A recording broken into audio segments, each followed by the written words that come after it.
everyone, my name is Miriam Hepler. This is my role play for my first family session with a new family. To start off, what I typically do when I first meet with a family is explain my role, so I'll go something along these lines. Hi everyone, my name is Miriam Hepler. I am a social worker, and I'm here to work as your family interventionist. So I understand that we have some problems that we wanted to kind of work through, or some areas that are of a little concern. So I'm really here to help you guys be able to work through that. So while I'm the one who may be able to provide you some tools, you guys are the ones that I'll be facilitating. You guys will really be doing the work with each other to really strengthen your relationships and be able to work through the concerns going on right now.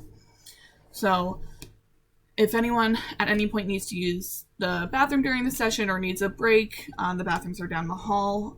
Please feel free to do that. And mainly what I ask of you guys and all of my other families is that you try to be as open and honest with me and each other as possible. And I ask this because communication really is the main key here for us to move forward and be able to strengthen all of your relationships together. We really just need to be able to communicate effectively with one another. After that, I will go into introductions with each of the family members. So I'll go something along these lines. So I have a preliminary understanding of what's going on here. I don't know exactly what the concerns are and what those concerns mean to each of you and how they're affecting you. So what I'm going to ask is that everybody go around and introduce yourselves, introduce you by your name and the name that you'd like me to call you, and then also introduce your understanding of why we're here right now.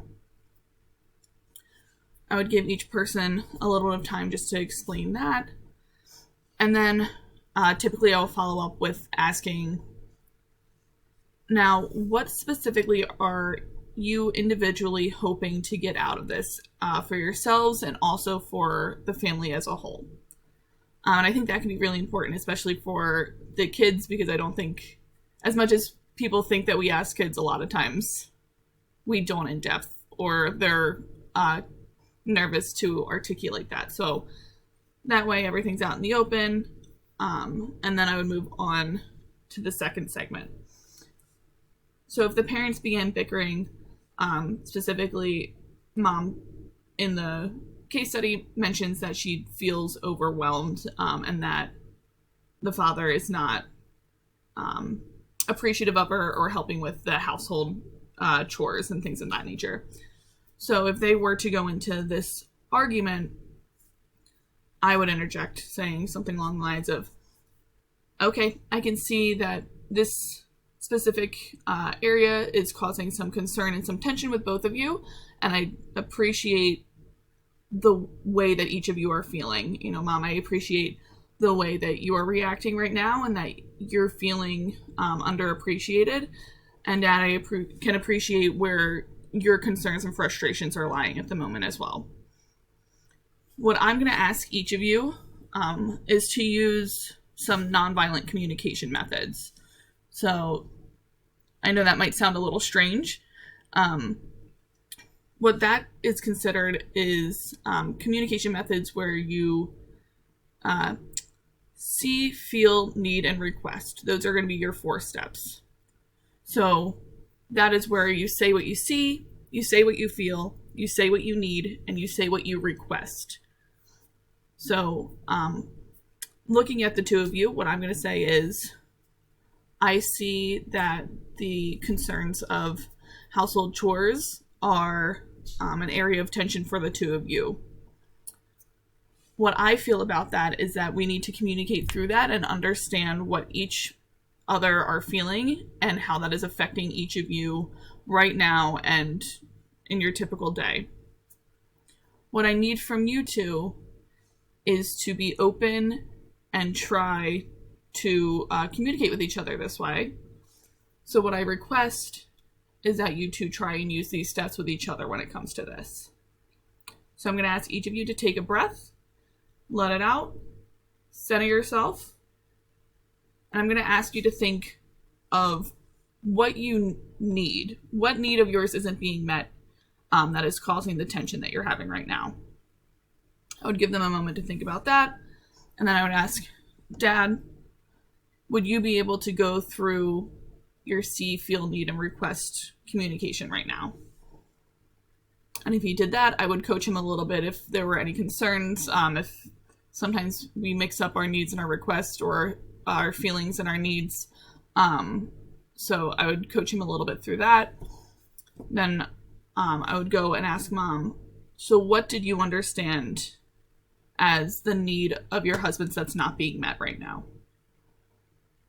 And I would give her a moment to explain and have him give a little feedback. And then I would go on and ask Mom, so with your reactions and your feelings of that situation as well, when it comes to the household chores, would you be able to communicate what you see, feel, need, and request right now as well? And then I would mimic that. So she would respond. I would ask Dad what he thought his wife's unmet need was as well, and then go on and see what she felt, if she felt heard in that sense. And so for their homework, going into the third segment, for their homework for that week, I would ask the parents specifically to try using that nonviolent communication or clear and direct communication. So I would go something like this. All right, guys, so as we come to the end of our first session, I just want to say, I really appreciate you guys being open to come meet with me. Again, I do recognize that I'm a stranger, and that can be concerning, but the fact that all 4 of you showed up and that you participated was very important in this new relationship that we're all forming together in order to move forward. For this week, or until our next session, I'm going to ask Mom and Dad that you use your nonviolent communication tools today. That you learned today, and continue to use them until our next session. So if you feel that you are becoming frustrated with one another or with the kids or anyone else, take a moment, center yourself, try and think of what your unmet need is, and try to articulate that see, feel, need, and request. And for the kids, I'm going to ask that you hold your parents accountable in the sense that next session, we can all go into it and understand how we're developing in our communication styles. If there was some progress, if there still needs to be stronger, more consistent work, if there's confusion, just that way so we can start getting a better grip on how our communication is affecting us outside of the sessions and in your daily lives. But again, I just really want to thank you guys. Do you have any questions or concerns for me at the moment? I would give them all time individually, and then I would usually ask individually as well. If no one spoke up, especially if any of them have any questions or comments. And then I would end the session. So then I would state, alrighty, so our meeting time is such day, such time. If you guys have any questions or concerns throughout the next week or 2 until our next session, please feel free to call me, email me, whatever you feel more comfortable with. And that goes for not just the parents, for the children as well. So if you guys feel that you want or need anything from me, please feel free to reach out. But if that's all for any questions or concerns you have, then you guys are free to go for today. And thank you again for coming in.